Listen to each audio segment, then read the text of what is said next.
What's up, y'all? It's your boy Melanated Master here with another book review video. In this video, I'll be book reviewing Othello's Children in the New World. This book is probably my top two Moors book that I've ever read, or book about the Moors that I've ever read. This book is very, very, very, very good. It's by Jose V. Pimienta Bay, if I'm pronouncing it right.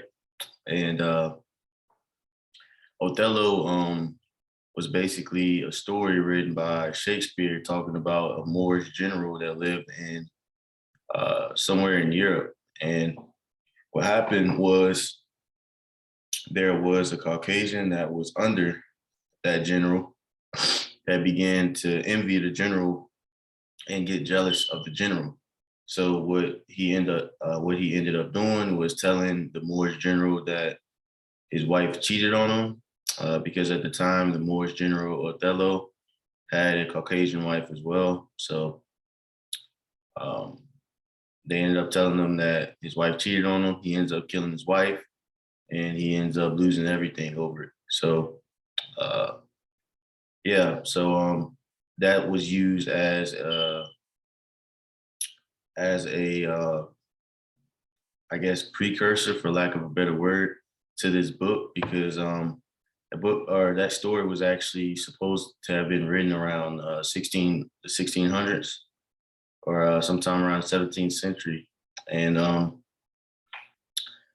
guess the author, Jose Pimienta Bay, thought that was a great symbol for the book to be called. But yeah, getting straight into it.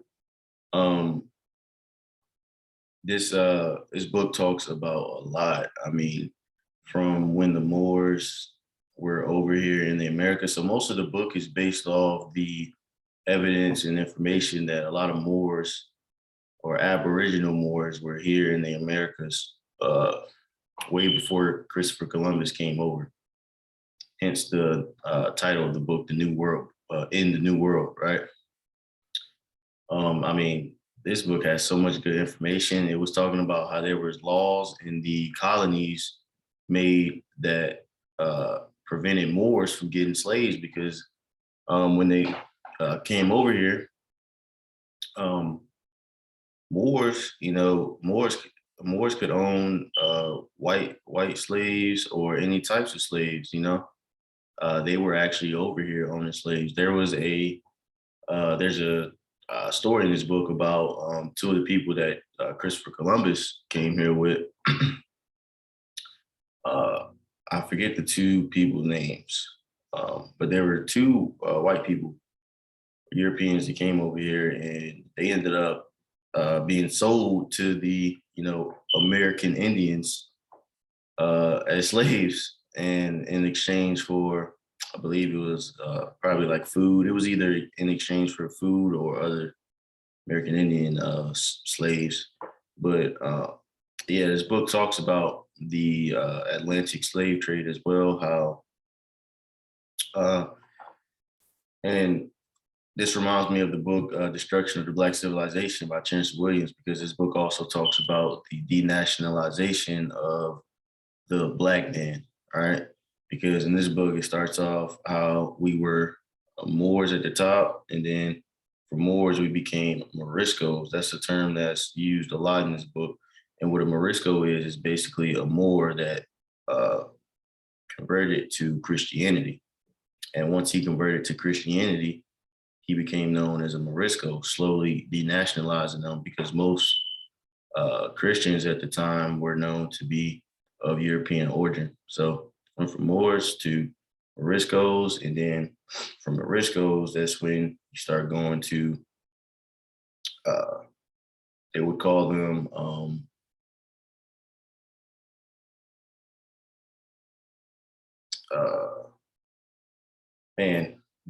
there's like a few subterms in there, but you got Moors, Moriscos, and then jumping later on during the Atlantic slave trade, you have Negroes, which Negro was used as a term for the Europeans to be able to take the blacks across the Atlantic Ocean, because it was illegal at the time for them to do that. So they had to classify these people as either prisoners of war or as cargo, which was what the word Negro meant back then. It was some type of black cargo that wasn't considered a person; it was considered property. So that's how they were able to trap a lot of black people back then, right? But then you got Negroes, and then from Negroes you have what we are now known as today as blacks, and African Americans, which most people call themselves black, but black is a legal term that gives you no standing in court, gives you privileges and immunities. You don't have actual rights. You have a privilege that can be given to you if the judge wants to give it to you, or it can be taken away as well if the judge wants to take it away. So that's what happens when you get classified as blacks. And even in Destruction of the Flag Civilization by Chancellor Williams, he talks about uh, how every black or African American should do their best to contend and to classify themselves as Moors, because Moors, not only are you protected by treaties, but you are tied to a landmass, uh, very specific areas, versus being called black. And there's no nation called black. There's nowhere. It's a very broad term. African American is a very broad term too. African American. I mean, there's a lot of places in Africa. So but yeah, so and in this book, right, it talks about a Supreme Court case. I believe it was the Supreme Court in California said that being called black or African American, I believe it was synonymous with being called a Negro or slave. It says that in the opinion of one of the judges of that Supreme Court case. So in the summary of the case, it says that black or Negro or black or African American was synonymous with being called Negro or slave. So yeah, this book breaks that off. Man, this book also, towards the end of the book, it goes into the mystery schools. So um, in the medieval ages, the Moors were the representatives of Kemet, Egypt, what they now call Egypt. They were at that time the modern day representatives of Kemet, right? So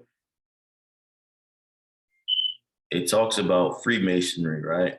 And how the word Mason means son of a Moor, right? And not only that, but the combination of free and Mason meant the free son of a Moor. Being while most, Europeans at that time was practicing Freemasonry along with Christianity and different things. But so one of the famous branch off of Freemasonry, right, was called the Rosicrucians, or the Rosicrucian order. And what you learn in this book is that this order was created by a guy named Christian Rosenkreuz. Now, this guy, Christian Rosenkreuz, I believe he was a German, right? In the medieval ages, right? Around that time. And it talks about in this book how in the pamphlets of the Rosicrucian order, the official Rosicrucian doctrine and pamphlets, they say that they learned everything from, I believe it was either North or West or South Africa, but most of it from Africa, right? And it talks about how Christian Rosenkreuz got chosen to go to the mystery schools in Fez, Morocco. And at that time in Fez, Morocco, the mystery schools were ran by the Moors. Now, not only does it say that, but it mentions in this book how when he became an adept in the mystery schools in Fez, Morocco, he quoted that his biggest inspiration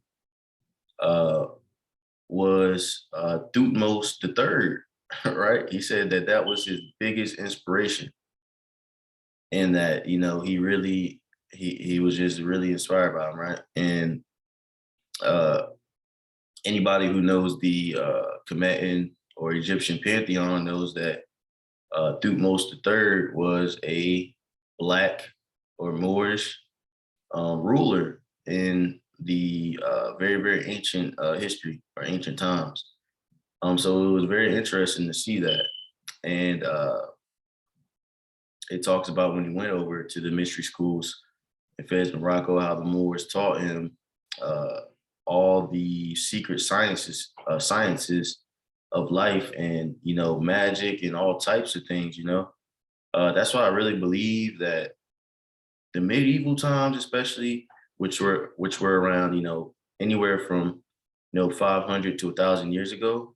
I really believe that the reason why you see a lot of magic and a lot of like sorcery, what they call sorcery, in these new like medieval movies that we watch, is because I really believe that that stuff existed back then. Because even in this book, it talks about how there were a lot of Moors and Moorbouts and Moorvids, all these different types of Moors. They were said to have known magic and to have known how to levitate, telepathy, all these secret sciences that the Moors knew. That's why they were such a known people and so great. So I really do believe in my heart that uh, we did have these abilities back then, and that it's been suppressed nowadays because of the knowledge being in the oppressors or the wrong person's hands. So, but yeah, Christian Rosicrucian, the Rosicrucian order, was inspired by the Moors. It was a branch off of the mystery schools in Fez, Morocco. Uh, just like Freemasonry, but yeah, it's very interesting to read about. Um, I mean, this book breaks, a lot of good things, and a lot of good information in this book. I think I could go on all day. I mean, you can see in this book, like I folded pages, I've highlighted like damn near whole pages in this book because there's a lot of great information. Oh, another thing too is it talked about in this book. So the Treaty of Peace and Friendship that was written in 1786, I believe it was. It talks about how the Sultan at that time, which was Sultan Sidi Muhammad III, right? He had wives. He had many wives, but one of them happened to be can't remember her name, but one of them happened to be a half Irish, right?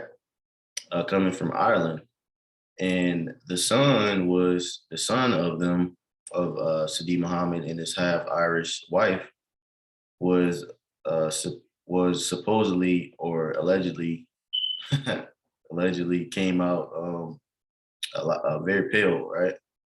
And the son ended up, I think, rebelling against the Sultan at the time, Sidi Muhammad. But that's very interesting because knowing that the wife was half Irish, you start to see the bloodlines get mixed around the world. Because one of my questions was, okay, if the Moors ruled a lot back then, then how did the bloodlines get mixed, and how did the transfer of power happen exactly? And you start to see that the transfer of power happened when the Moors started taking in Caucasians or Europeans as wives, and that's how a lot of the bloodlines got mixed up, and then the rebellion started happening, and then the skin color turns a lot lighter than the original dark melanated person that was so common back then, right?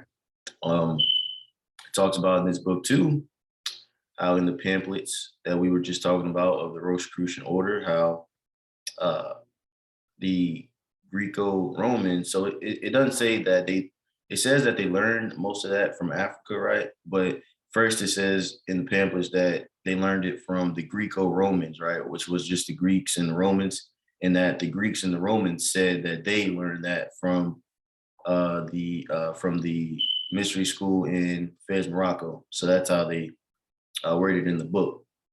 But the So what it says in the pamphlet is that the Greco-Romans, one of the reasons why we were overthrown as well was because they taught the Greco Romans this magic and mystery schools. And once the Greco-Romans had rose to a level where they were on an uh, an equal plane with the Moors, that they started rebelling against the Moors because they felt like that they didn't need the Moors anymore after they learned the information.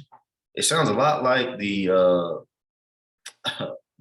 Star Wars storyline. You started to kind of see where a lot of the symbolism in movies like Star Wars, because how the Jedi's started turning into Siths and Sith lords, and all of that stuff. It sounds very similar of what we read in history, but yeah, it talks about that in this book. It's a very very great book. Um, Also talks about how the term white came about because and it's the same way that it's used today, but also back then the term white was used to um, identify a person with a higher social and political status than anyone else in that particular area, right? So that's how the term white was used back then. Now, in this book, it also talks about how the word indie is an ancient Latin root word uh, for black people, right? So indie means black people in ancient Latin, right? And that some of the black people that were over here when they came over was was classified as white because it talks about these Turks that were known to have lived in North Carolina, or not North Carolina, actually, it was South Carolina. All right. It was talking about these Turks that were living over there, and they were classified as white because I believe they were protected under uh, international law via the Treaty of Peace and Friendship, the Treaty of 1786, Peace and Friendship, uh, via Morocco, right? So, and that it talks about a lot of peoples that were over here that were documented that in the laws that were over here, the same way under that protected under that treaty, and that they didn't classify themselves as Negro, not because they didn't like their people or they didn't like their skin color, because they knew the legal status that that status or that label held. So they would try their best not to classify themselves and not to even look at other people of their same skin color that classify themselves as Negro or Black or any of that, because they knew. And yeah, it's just very interesting. Uh, I guess information to look at. Very intriguing, and it's very fun to learn about, right? But yeah, that's a quick summary of just some of the things that are in this book. I mean, this book is very very good. I'm very impressed. Uh, I heard it was a good book, and I wasn't disappointed at all. I wasn't. So I definitely recommend getting this book if you want to learn about the Moors in in glory. All right. So it's your boy Melanated Master. Y'all have a great, great, great, great day, and catch y'all later.